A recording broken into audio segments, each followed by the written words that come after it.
The Gentlemen of the Jungle. In the late 19th century, the chief European powers divided Africa among themselves. They could do this because European arms were superior and because the African chiefs did not understand the meaning of the treaties they asked to sign. As a result, Africans lost the land they had traditionally lived and cultivated. Their attitude toward European expansion is made clear in the following fable, which reflects the attitude of the Kikuyu people of Kenya toward European laws and commissions. Once upon a time, an elephant made a friendship with a man. One day, a heavy thunderstorm broke out. The elephant went to his friend, who had a little hut at the edge of the forest, and said to him, "My dear good man, will you please let me put my trunk inside your hut to keep it out of this torrential rain?" The man, seeing what situation his friend was in, replied, "My dear good elephant, my hut is very small, but there is room for your trunk and myself. Please put your trunk in gently." The elephant thanked his friend, saying, "You have done me a good deed, and one day I shall return your kindness."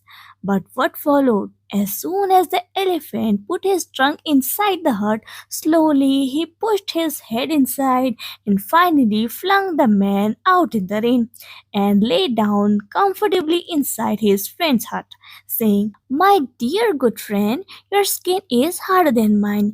As there is not enough room for both of us, you can afford to remain in the rain while I am protecting my delicate skin from the hailstorm." The man, seeing what his friend has done to him, started to grumble. The animals in the nearby forest heard the noise and came to see what was the matter. All stood around listening to the heated argument between the man and his friend, the elephant. In this turmoil, the lion came along roaring and said in a loud voice, "Don't you all know that I am the king of the jungle? How dare anyone disturb the peace of my kingdom?" On hearing this, the elephant, who was one of the high ministers in the jungle kingdom, replied in a soothing voice and said, "My lord, there is no disturbance of the peace in your kingdom. I have only been having a little discussion with my friend here as to the position of this little hut which your lordship see me occupying." The lion, who wanted to have a peace and tranquility in his kingdom, replied in a very noble voice, saying, "I command my ministers to appoint a commission of inquiry to go thoroughly into the matter and report accordingly." He then turned to the man and said, "You have done well by establishing friendship with my people, especially with the elephant, who is one of my honorable ministers of state. Do not grumble anymore. Your heart is not lost to you.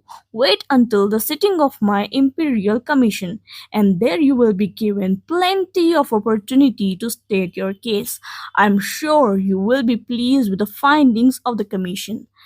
The man was very pleased by the sweet words from the king of the jungle and innocently waited for his opportunity in the belief that naturally the hut would be returned to him. The elephant, obeying the command of his master, got busy with other ministers to appoint the commission of inquiry. The following elders of the jungle were appointed to sit in the commission: Mr. Rhinoceros, Mr. Buffalo, Mr. Alligator, the Right Honorable Mr. Fox to act as chairman, and Mr. Leopard to act as a secretary to the commission.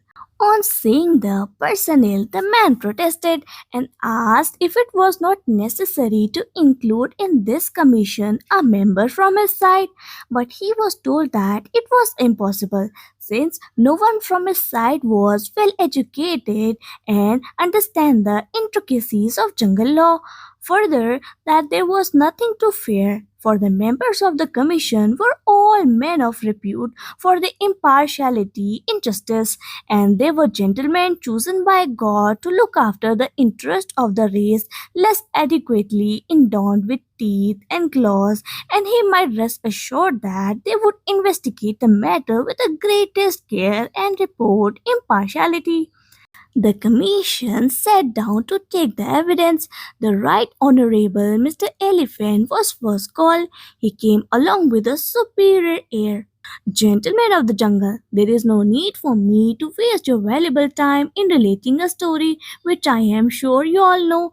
I have always regarded it as my duty to protect the interest of my friends, and this appears to have caused a misunderstanding between myself and my friend here. He invited me to save his heart from being blown away by a hurricane, as the hurricane has gained access owing to the unoccupied space in the hut. I considered it necessary, in my friend's own interest, to turn the underdeveloped space to a more economic use by sitting in it myself, a duty which any of you would undoubtedly have performed with equal readiness in similar circumstances. After hearing the Right Honorable Mr. Elephant's conclusive evidence, the Commission called Mr. Haina and other elders of the jungle, who all supported what Mr. Elephant had said.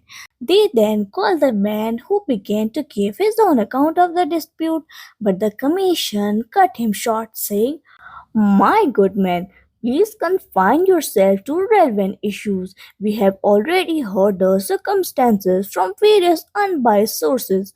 All we wish you to tell us is whether the underdeveloped space in your hut was occupied by anyone else before Mr. Elephant assumed his position." The man began to say, "No, but at this point, the Commission declared that they had heard sufficient evidence from both sides and retired to consider their decision.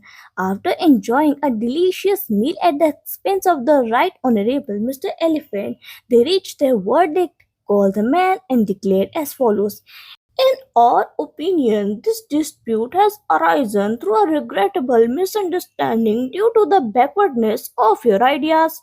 We consider that Mr. Elephant has fulfilled his sacred duty of protecting your interest, as it is clearly for your good that the space should be put to its most economic use, and as you yourself has not yet reached the stage of expansion which would enable you to fill it, we considered it necessary to arrange a compromise to suit both parties.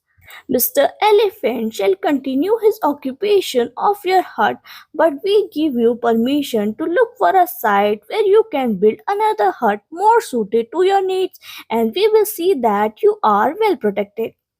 The man, having no alternative, fearing that his refusal might expose him to the teeth and claws of the members of the commission, did as they suggested.